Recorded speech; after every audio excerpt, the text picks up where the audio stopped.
अस्सलाम वालेकुम जी, आपका होस्ट सईद अहमद जलाल आपकी खिदमत में हमारा यूट्यूब और फेसबुक चैनल यह है पाकिस्तान देख रहे हैं। लाखों करोड़ों दुरूद सलाम हज़रत मोहम्मद मुस्तफ़ा सल्लल्लाहु अलैहि वसल्लम और आले मोहम्मद पर।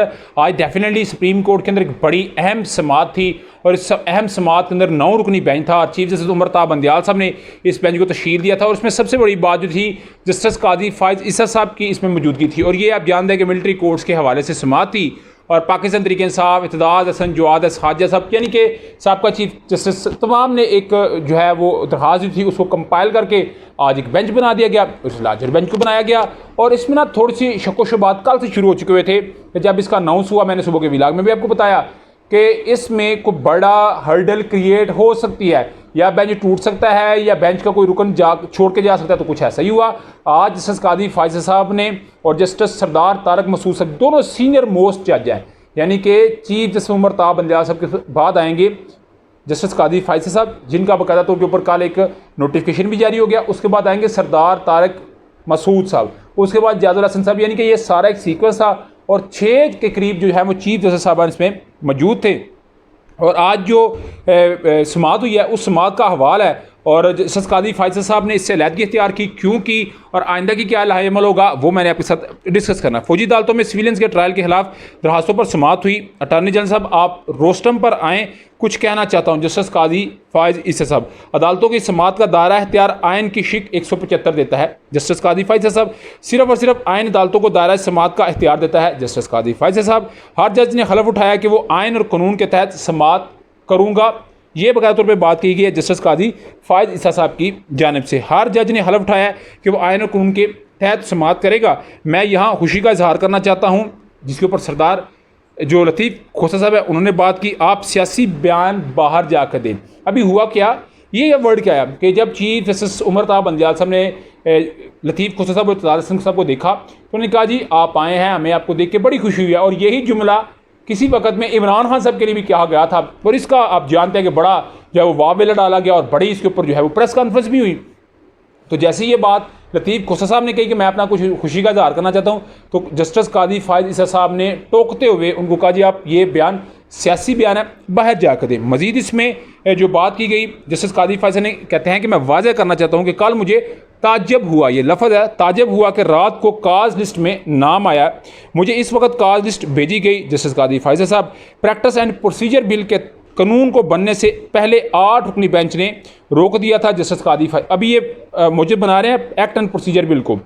इत्तेहाद हसन लतीफ़ खोसा को देखकर खुशी हुई, ये भी बात हुई। लतीफ़ खोसा साहब सीनियर वकील हैं, चीफ जस्टिस उमर ता बंदियाल साहब, गलती होती है, हम इंसान हैं, मौजूद मुझसे भी कई गलतियां हो सकती हैं। जस्टिस काजी फ़ाइज़ साहब, प्रैक्टिस एंड प्रोसीजर बिल के कानून बनने से पहले 8 रुकनी बेंच ने रोक दिया था, क्यों ना कि ये फैसला हुआ था कि इसलिए इस कानून पर राय नहीं दूंगा। एक अदालत फैसले को रजिस्ट्रार की जानिब से नज़रअंदाज किया गया, ये अदालत के एक फैसले की वक़्त है। इस पर 8 अप्रैल को मैंने नोट लिखा जो वेबसाइट पर लिखा पर हटा दिया गया। ये असल जो है वो अंदर का एक 20 मिनट का जो उनका लेक्चर था, इसको लेके बड़ा इस वक्त कॉन्ट्रोवर्शियल क्रिएट हो चुका है। इससे पहले एक 3 रुकनी बेंच जिसकी सदारत मैं कर रहा था 5 मार्च को कर रहा था, इसके ऊपर भी बात हुई। 5 मार्च में फैसले 31 मार्च को एक सर्कुलर के जरिए फैसले को ख़त्म कर दिया, यानी कि उन्होंने एक फैसला दिया और 31 मार्च को आप जानते हैं कि चीफ जस्टिस साहब ने उस फैसले को ही मुस्तरद कर दिया। मेरे सामने आया है कि हलफ की पासदारी करके बेंच में बैठूँ या फिर मैंने हालात को देखकर चैम्बर वर्क शुरू किया। और आप जानते हैं मैं बार बार आपको बात कह रहा था कि चैम्बर वर्क हो रहा है, आज इसकी तस्दीक भी होगी।